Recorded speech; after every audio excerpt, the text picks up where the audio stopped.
sisters, as we embrace this urgency of creating the beloved community, now is the time to be loved. Love means understanding redemptive goodwill toward all which seeks nothing in return. So be loved by implementing the demands of justice to eliminate the school to prison pipeline that has so many black children entrapped. Be loved by correcting voting policies that seek to suppress the votes of millions of black and brown people. Be loved and implement the demands of justice by transforming a society that is disproportionately violent toward black lives, including black transgendered lives and indigenous lives. Be loved and correct false narratives and economic policies that continue to divide and pit poor and working class black and white people against each other. Be loved and implement demands of justice where systems and structures are deconstructed and lead the way of living in community that reimagines just, humane, equitable, and sustainable policies, practices, and behaviors. Love your enemies. Bless them that curse you. Do good to them who hate you, and pray for them that despitefully use you and abuse you. Be loved and do justice and love mercy and walk humbly with our God.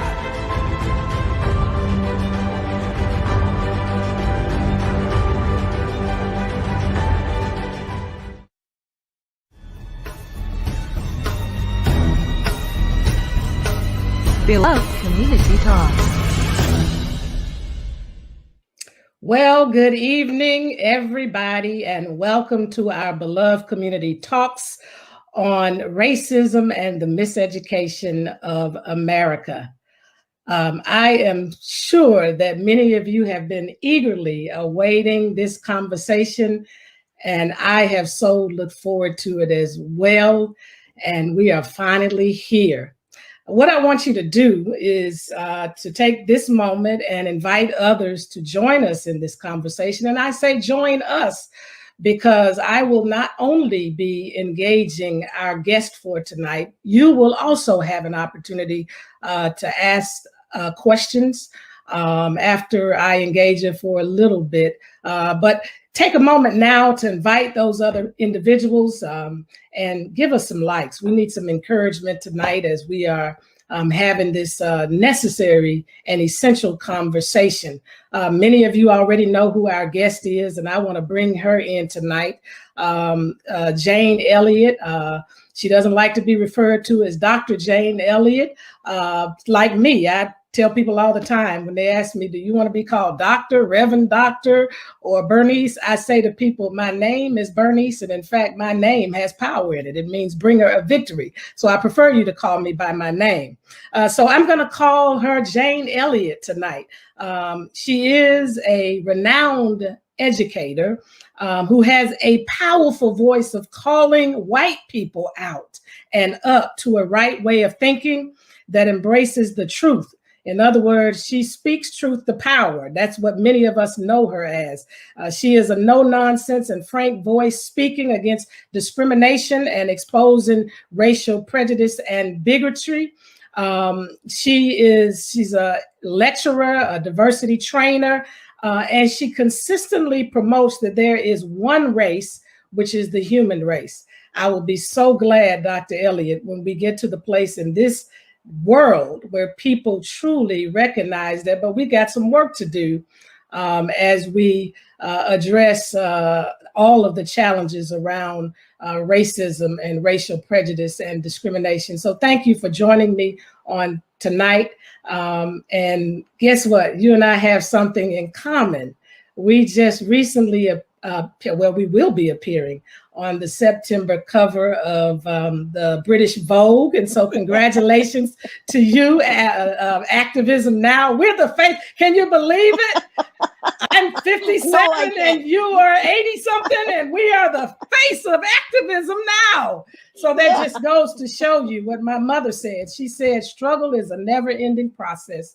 freedom is never really won. You earn it and win it in every generation. And I think what she was saying there was not about an age, but the generation of time that each one of us has an opportunity to live in. And so we live in this generation of time, and we, across the span of generations, represent the voices and the faces of activism. And so congratulations to you on that. But tonight, we're going to have a very hopefully juicy conversation, because I know not only are you extremely intriguing, you have a way of keeping it exciting. I call it edu entertainment. I've been watching some of your interviews, and I noticed you have this sweatshirt that you constantly wear. I don't think we can quite see it tonight. You want me to lift it up a bit? But lift it up for us. Yeah. This is an prejudice, uplifting experience. Yes, right there. Prejudice is an emotional commitment to ignorance. And you told me tonight you added the word racial prejudice is an emotional commitment to ignorance. Well, my father said something, and he said, nothing in all the world is more dangerous than sincere ignorance and conscientious stupidity. And so I just want to focus on this word ignorance, because when we think about racism, not just in America, but in our world, there is a lot of ignorance in our world. But the fact of the matter is, information is at a premium, and there really is no excuse for people to be ignorant. And so what do we do about all of these people are choosing to hide behind ignorance? You have to remember that what we're experiencing and what we're dealing with is self-imposed ignorance. All the information is out there and has been out there for about 250 years. There's absolutely no excuse for people still believing in the myth of more than one of 3 or 4 races. There's only one race. Victor Hugo said it best. And he was talking, I think, about your father before he knew of anything about your father. He said, no power on earth can stop a man with a dream or an idea whose time has come. I think your father had a dream, and it is more alive now than it was when he was living, because you can't stop that dream. You can't stop the dream of people treating one another fairly and refusing to go along with the ignorance of racism. And no power on earth is going to be able to stop the idea of one race. That is an idea whose time has come. If you want to make a difference in the way people treat one another in this world, and particularly in this country, which calls itself the leader of the Western world, then we have to put a stop to the ignorance of racism. And that means we have to re-educate the educators.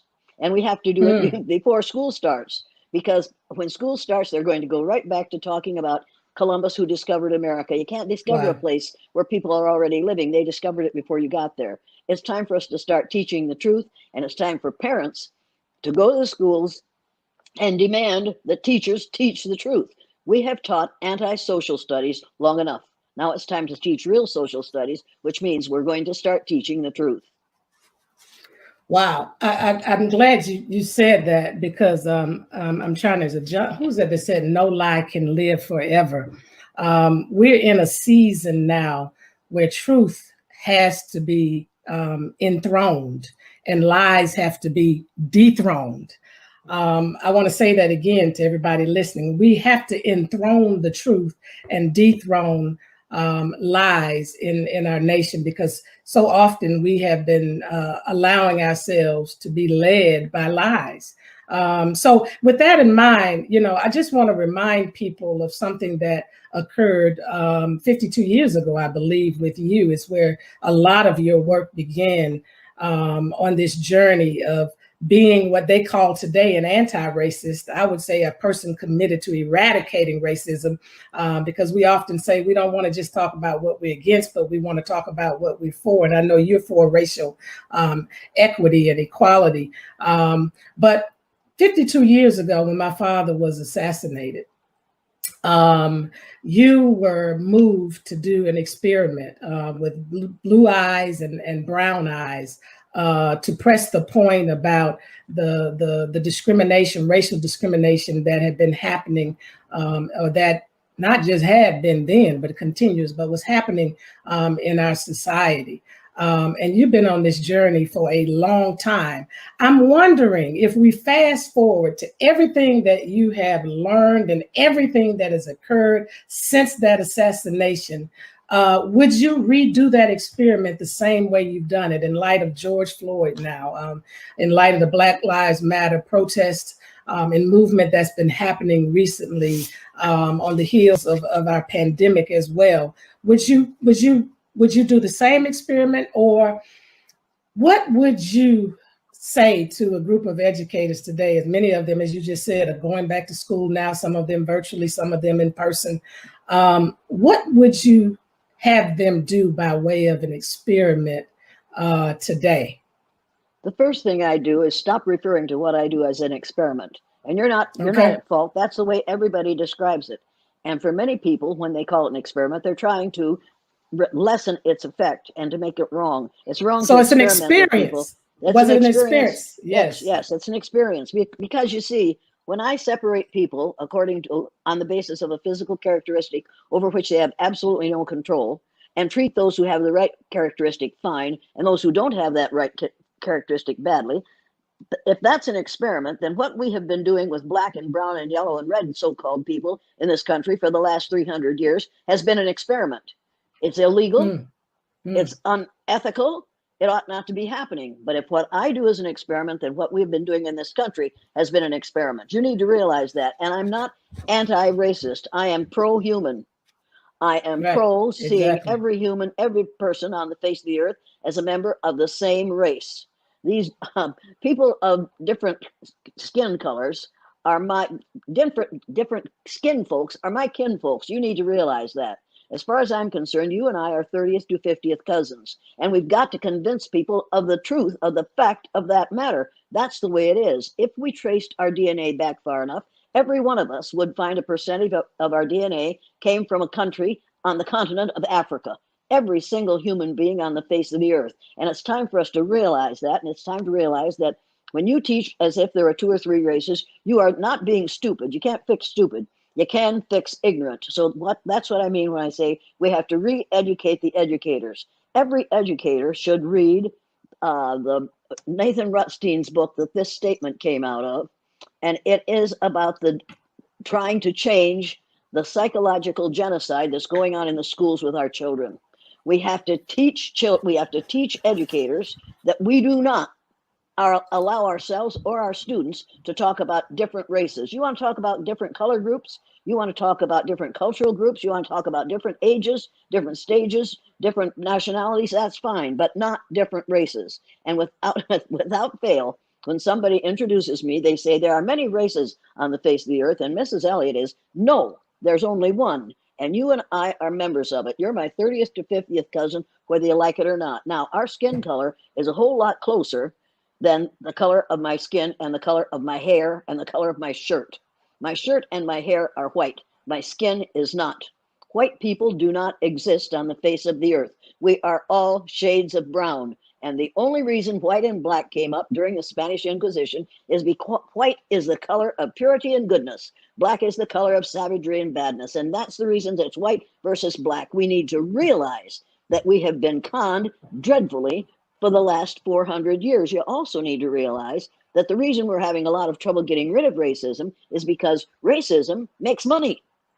Yes. Racism is a very lucrative project. And as long as we can keep people, as long as we can keep people at each other's throats and blame it on skin color, that's how long we can continue to make money off of racism. That's how long we can keep black males in jails and in prisons working for 22 cents an hour. And the money they make goes to the victim of their crimes. Now, if they were victimless crimes, as many of them were during the what's his name's years, Bill Clinton's years, then those guys are still in jail right now. For victimless crimes, they're still there. This kind of thing has to stop. But you see, you can send your raw materials into a prison and have products made at a very cheap price and sell them for the same price that you would sell them for if you had to import them from another country. Our prison industrial system is an extremely lucrative business. You need to realize that, and I think people don't. I think people don't realize what's happening under their very eyes. And if you haven't read, who wrote that wonderful book, The New Jim Crow?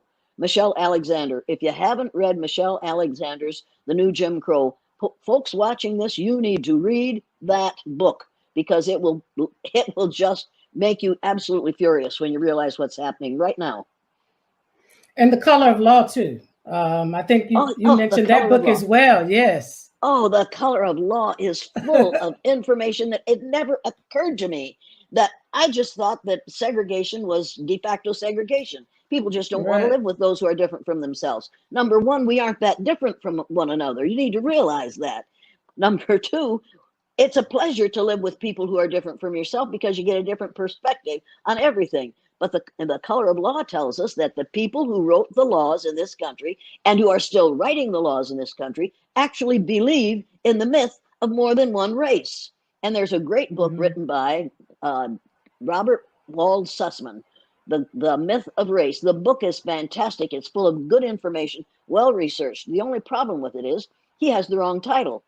The myth of race isn't a myth. A myth is something that you make up to explain something that happens in nature that you don't understand. A lie is something you make up to justify your unacceptable behaviors. But he couldn't call it The Lie of Race because it wouldn't have gotten published and no one would have read it. No white folks would have read that. But if he calls it The Myth of Race, then we white folks like to think that it's a myth, and we understand about myths. We don't want to realize that it is a lie. It was a lie made up to keep one group on top and everybody else subjugated to them. We also need to realize, white folks need to realize, number one, that they aren't white.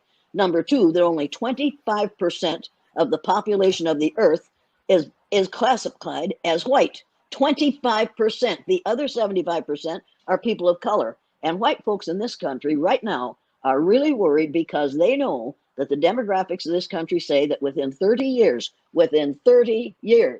white people will be a numerical minority in the United States of America. And that's the reason we're going to stop letting white women get abortions. We're going to close up all those Planned Parenthood clinics, because in 1987, when this nonsense began, and when that list of white privileges was written, 60% of the fetuses that were aborted every year were white. In the last 2 years, only 39% of the fetuses that were aborted were white. You see, we're making progress in keeping white people the largest group in the United States of America. That's only shut me up. Say something, because if you go on forever. I know, but you're giving good information, and we appreciate that, because you're educating so many of us on tonight. But I want to ask you this question.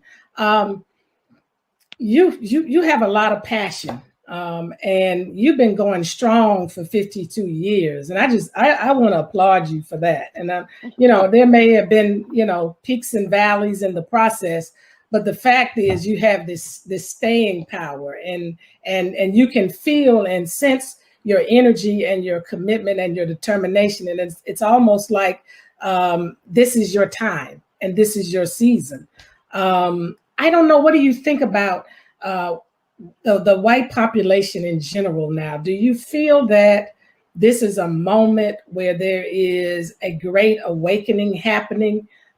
Is the truth of what you have been talking about for years, that perhaps has been falling on deaf ears, is that now ringing a bell with some of the white community? Because my father said a sound resolution of the race problem in America will rest with those white men and women who consider themselves as generous and decent human beings. He was absolutely right.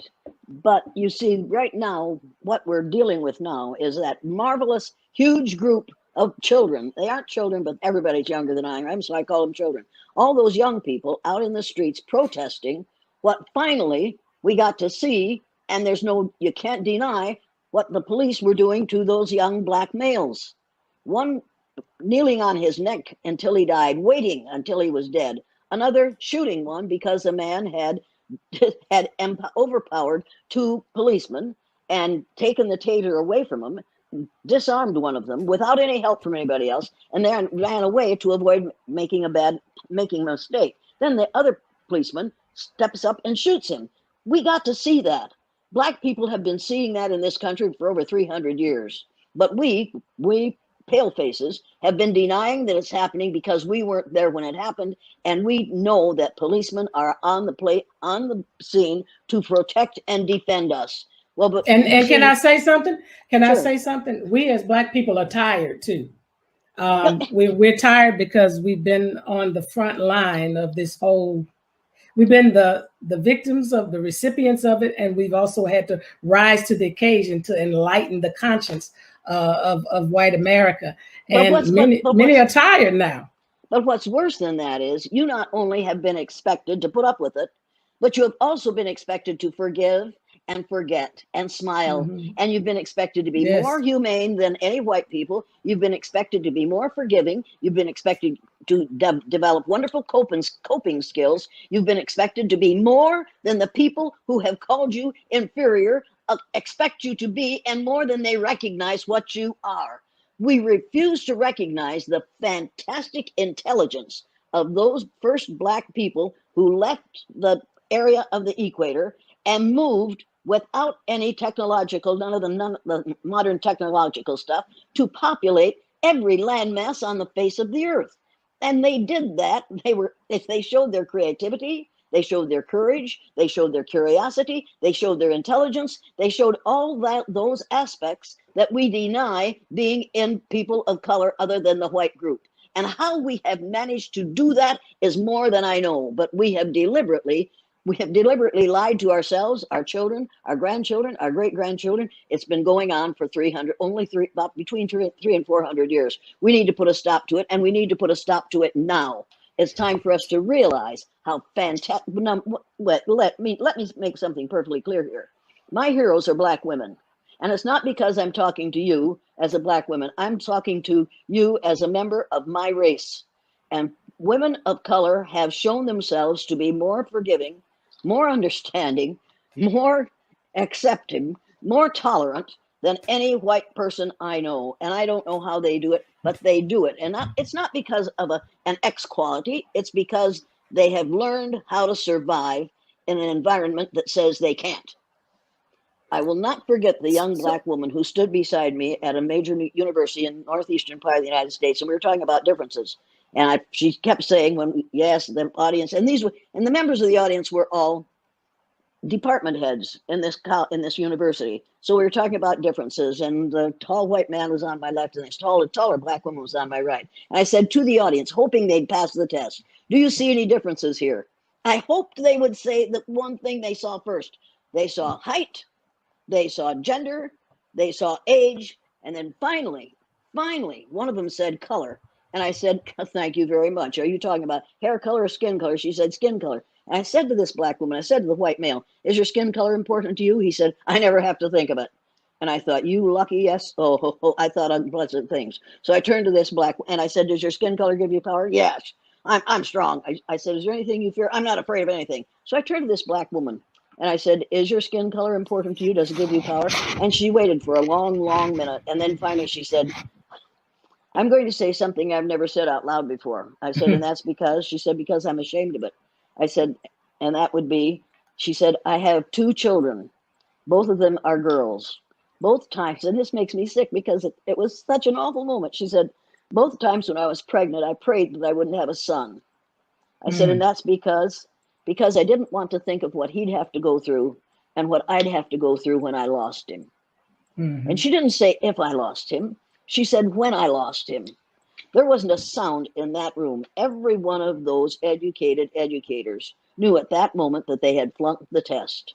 They saw her color first. But we have been taught in this country to pretend we don't see color because there's something wrong with skin color. No, there's not. The first people that evolved on this earth, the first human beings, were very, very dark skinned because they're exposed to a lot of sunlight. It's time to stop having people say to one another, "When I see you, I don't see you black." How dare you say that to another person? And how dare an instructor at another college stand up in the group and say to me, "I just look for the person's heart." I said, "Well, if you can see my heart from where you're sitting, you need to get down to the local hospital and volunteer to be their x-ray machine, because you can save them a lot of money." She said, "You don't understand." I said, "I understand perfectly. What you're telling me is you don't can't relate to someone who has skin that is a different color than yours. So you just look inside at my heart. You can't see my heart, and if you could, you'd realize that my heart has a lot of color in it, and so does everybody else's. See, we've Yes, got to indeed. recognize that. We've got to recognize the racism in things like some white woman walking up to me and saying, "I'm colorblind." I say, "Oh, you wouldn't have to tell me that. I knew that before you said it, because if you weren't colorblind, you wouldn't wear that shirt with that skirt." And then she gets angry because I have offended her. But I am offended when Yes, somebody says they don't see my skin color, because they wouldn't say that to me if I were black. yes, I get offended by that as well. I think a lot of people take my father's statement out of context so many times to justify a colorblind world, and that's definitely not what he was speaking about at all. But I want to go to another area, because at the end of the day, if we end up getting everybody re-educated in the truth, and now you have all of these educated people, and what do we do beyond education? Because it's one thing when we're talking about educating ourselves so that we're not racially ignorant, or that we don't have racial prejudice, but it's another thing when we're talking about systemic and structural racism and institutional racism. How do we address that? Because it goes beyond just education. My father, in fact, said education without social action is a one-sided value, because it has no true power potential. So what's beyond education that people can begin to do who are educated? Because I have some friends who've been educating themselves for a long time now who are white. But something has to happen for us to deal with systemic racism. Well, you have to, number one, stop calling your friends white, because they aren't. You need to call them melanemic. If you have too little iron, Melanemic. if you have too little iron in your blood, you're anemic. So if you have too little melanin in your skin, you're melanemic. I'm going to tell them. I'm going to tell Jennifer melanemic. That's right. My That's melanemic right. friend. You remind them that they aren't white, because they aren't the color of my shirt and they aren't the color of my hair. And neither is anybody else, unless you are in Tanzania and you're a member of that group of albinos. That's a whole different thing. I don't see many albinos. In fact, I see very few. The first thing we have to do is change. We've got to get our vocabulary into the 21st century. You can't use Language. 16th to 17th century language to change things in the 21st century. We've got to stop using words like biracial and multiracial and all these ignorant terms that go along with believing in the myth of several different races. We have to put a stop to that. We have to change our language. And my next project is to get my daughter to illustrate a book with lots and lots of words from the 16th and 17th century and pictures that demonstrate those words, and then use those words, other words, for the 21st century. We don't, men, if you're going to continue to live in the racist 15th, 16th, 17th century, then you're going to want to give up everything that we have in the 21st century. There'll be no more programs like this, because we'll have no electricity. We'll have no highways. We'll have no superhighways. We'll have no central heating. We'll have no air conditioning. We'll have no books. We'll go back to the 16th, 17th century. I don't think that many of your male friends are going to want to wear knee stockings and powdered wigs. But if you insist on using the language from that time, then you'd better use the means of transportation from that time. Everybody go out and buy a horse. This is ridiculous. This is how ridiculous this whole thing is. We want to carry over the nonsense from former centuries, but we want to enjoy the modern technology of this century. You cannot continue to mix them, because it's messing us up. It's messing us up horribly. When people see my face on television, they cannot see a white woman. They want to see a white woman, but I'm not. That's all there is to it. They can call you can if there's a way to deal with that. Go to the thesaurus, find all the synonyms you can for brown. There are over 100. There are over 100 different skin tones, and they're all shades of brown on the face of the earth. thousands of different skin tones on the face of the earth, and they're all shades of brown. They aren't white. So let's bring us into the 21st century language-wise. And that means that we're going to have to stop indoctrinating students and start educating them. In this country, we indoctrinate students so we can make them into good American citizens. We've got to change that statement.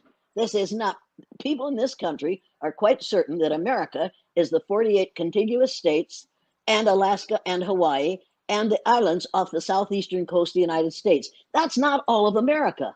America is everything from the northernmost point of Canada to the southernmost point of South America.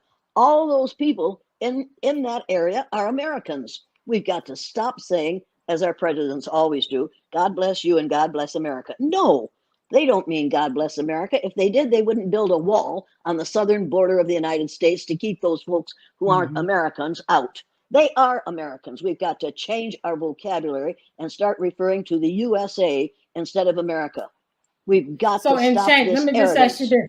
In changing the vocabulary, how do we translate that into creating a more equitable corporate America, where we don't see many people of my hue in the boardroom, in the executive suites? I mean, it's throughout corporate America. What is the solution there? Again, we have all this knowledge, we have this information, maybe even people are educated, but our systems and structures keep perpetuating themselves.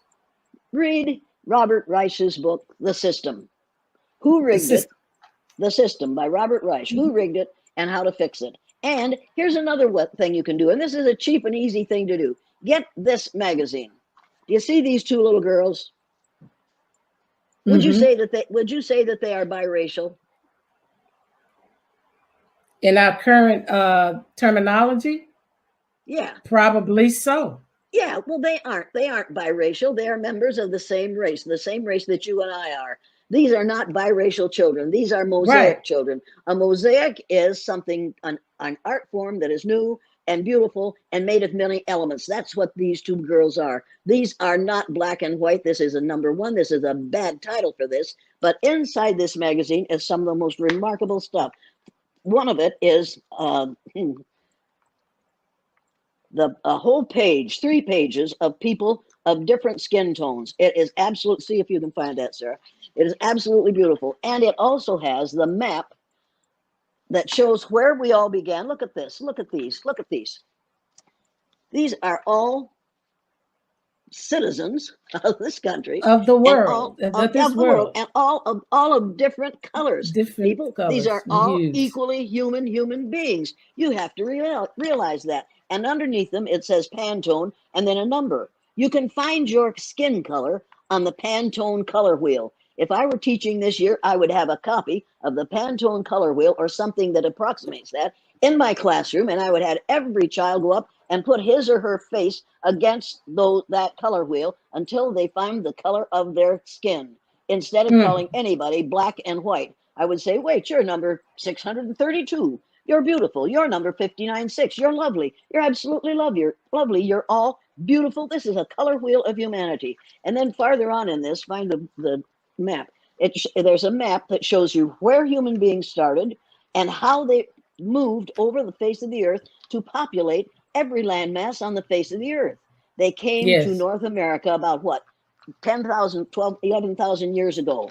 So that what we call native Indians, they are not Indians. They were black people who left Africa, and as they moved farther and farther from the equator, their skin, their hair, and their eyes got lighter because we're exposed to less and less sunlight. Look at this map. This shows where we all came from and how they moved to populate every landmass on the face of the earth. And they got to this continent about 20,000 to 15,000 to 20,000 years ago. Look at that. This is how it all began. It began in Africa. It did not begin in the Caucasus Mountains. It's time to get rid of the word Caucasian because it isn't true. We didn't evolve in the Caucasus Mountains. We came from Africa. Every one of us. It's time. Everybody originated in Africa. Civilization began in Africa. We all originated from Africa. I want to encourage you to post any of your questions so that we can begin to engage Jane in this conversation. So feel free to post your questions. I know some of you all have been making comments, but we certainly welcome your questions on tonight as well. How do you think this miseducation that is taking place in America, in your opinion, how has it affected the psyche of my community? There's been a lot of damage, as you know. Absolutely, but it hasn't just damaged Black people. It's damaged everybody. It has also damaged white people, because Yeah. it has given white people a willingness to agree with the list of white privileges. Have you read that list of white privileges? Mm-mm. Well, you Where is need to that? read it. You can find that. Google that, and it's Okay. Peggy McIntosh's list of white privileges, and she wrote it in 1987. She's a college professor. The woman's brilliant. However, every one of those privileges says I can buy a house in the neighborhood in which I want to live without being refused the house because of my race. I can stand up and make a statement and not have a statement criticized because of my race. Practically every statement of that says because of my race. Well, we're all members of the same race. So that whole thing makes no sense, you see. But in 1987, we believed in the myth of race, and it's a lie. We have to realize that white privilege is not the problem. The problem is ignorance of people who don't realize that they aren't white. Can you imagine a world in which everybody saw everybody else as a human being deserving equitable treatment under the law just because they were human beings, and not having it conditioned on the color of their skin? You know, we could have that. What you just And so, said, can I pause just for a moment? What you just said is really what the beloved community is about. And that's the world that we need to be focusing our attention on and building. And so thank you for saying that. And there's a question that somebody wanted to ask you, and that is, what's a better word for racism if it's not about race? a better word for racism is ignorance.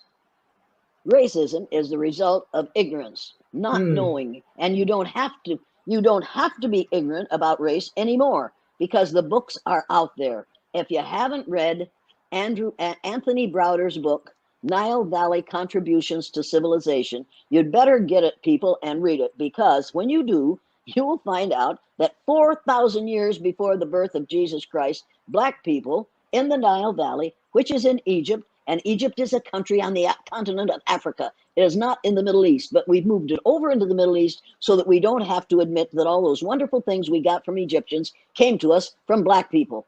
Read that book and realize that before, many thousands of years before white folks realized what was going on, people in the Nile Valley, people of color, were doing cataract surgery with metal instruments on people's eyes, long before there was any such thing done. Wow. Long before there was the United States of America.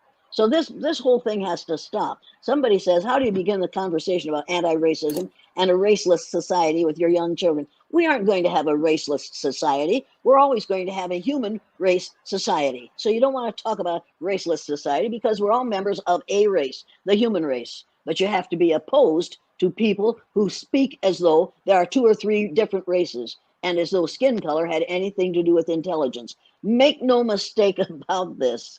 The fact that I have less melanin in my skin than you have does not make me smarter than you are. You have probably forgotten more since breakfast than I will ever learn about racism, because you have to in order to survive. I don't have to. That's another advantage that I have that ignorance gives me. Ignorance gives white folks the advantage to remain ignorant.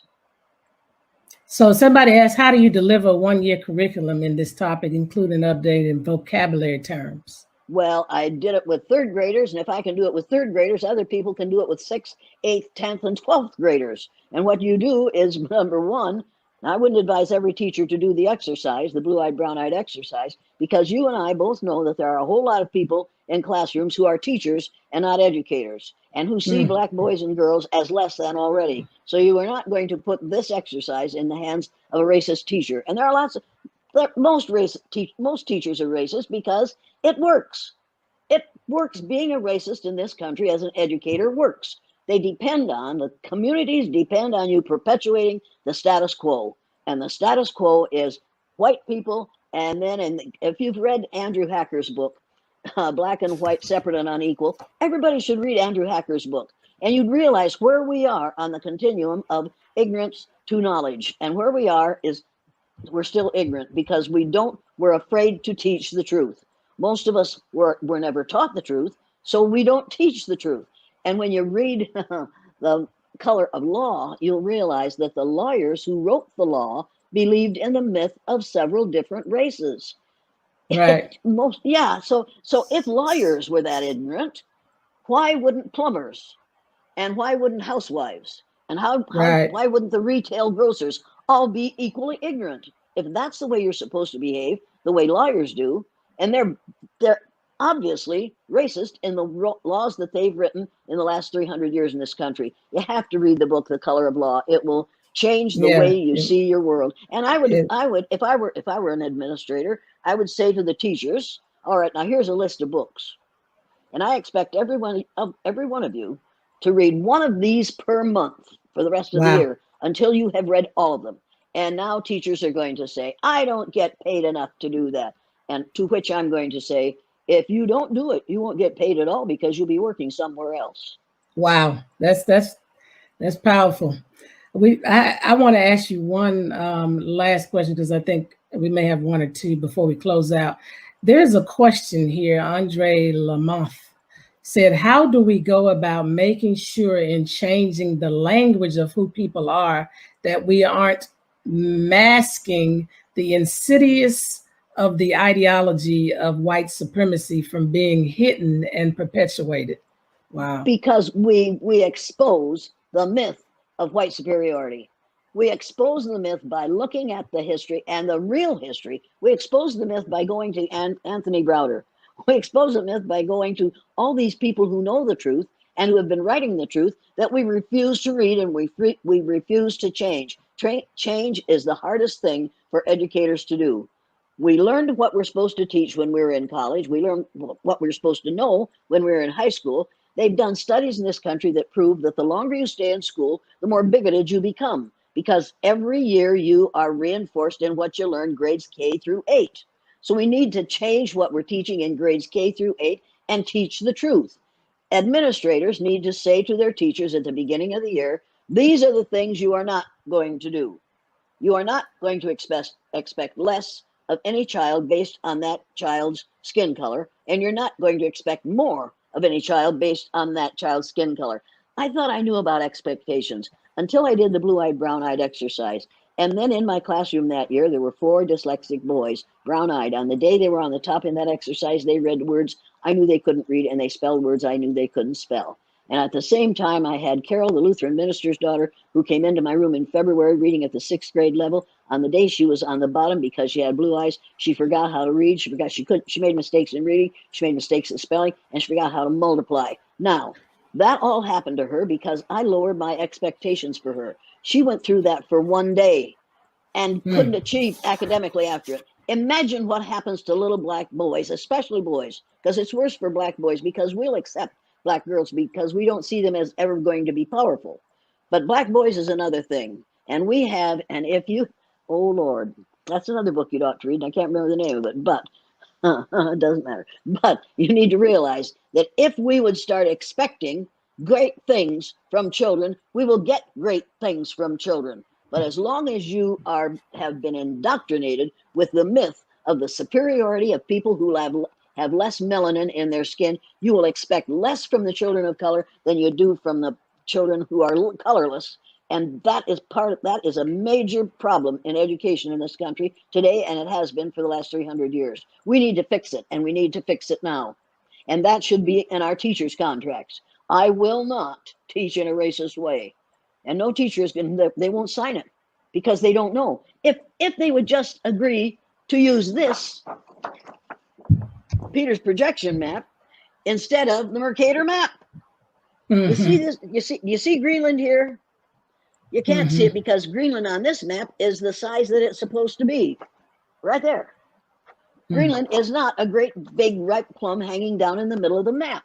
But you see on the Mercator map, everything in the northern hemisphere, which is actually 2/3 of the map, it's mostly white countries, so that's bigger than the countries in the southern hemisphere.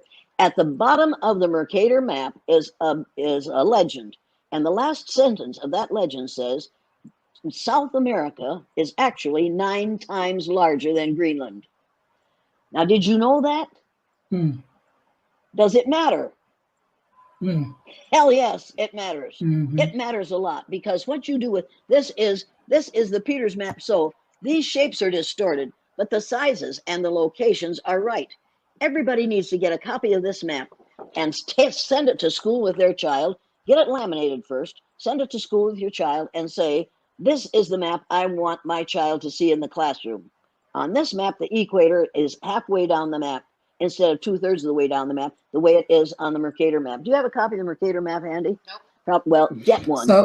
So we're gonna, you have filled us up tonight, and we started with racism and the miseducation of America. And what has happened on tonight, Jane, is that you have re-educated America on the night, and I want to thank you for joining me. I wish we had more time to have these discussions, but this has truly been enlightening, educational. And to those of you who have been listening, I'm sorry we couldn't get to all of the questions. Always more questions when you have teaching like this. The reality is that change begins with each one of us. And the things that she recommended tonight, the readings that she recommended tonight, we've got to read those works, and we've got to get them in us, and we've got to begin the process of recalibrating and recreating a new America. We have to change our vocabulary and our language. And then we have to begin to deconstruct and reconstruct our systems in America. And so that is your assignment tonight. Take this conversation. Wait. Can I say one more thing? They're going to get me, but I have to yield to you, but they told me to wrap up. But go ahead. Go to my website and download the printed learning materials. The first is a set of statements, typical statements that white folks make that think they aren't racist. The second set is a clarification of those statements. The third set, and this is what you have to do, is a set of commitments to combat racism. Pick out one of those that you've never done and do it for a month, and then read every book in the bibliography. Educate yourselves, okay? Yes, educate. That's the key. Miseducation, that means we have to be re-educated. I think the book you were referring to earlier was The Conspiracy to Destroy Black Boys by Jawanza Kunjufu. So thank you all for joining us tonight. Get with some of the friends in your circle. Take this conversation there. Begin to re-educate. I'm going to say re-educate because all of us need to be re-educated. Whatever we call ourselves in this country, but as part of the human race in the world house, as my father called it, we are members of a family in this world house. We have to begin to change the trajectory of our nation. So put together a plan of action once you do that to determine what you can do, because all of us are going to be held accountable to this process. It's not going to be one person that will change the course of this world. It will be all of us doing our part. So thank you, Jane, for being here with us. I thank God for giving you longevity, and I pray that he continue to give you even more longevity as you re-educate us in this country we call the United States of America, as it goes all across the world.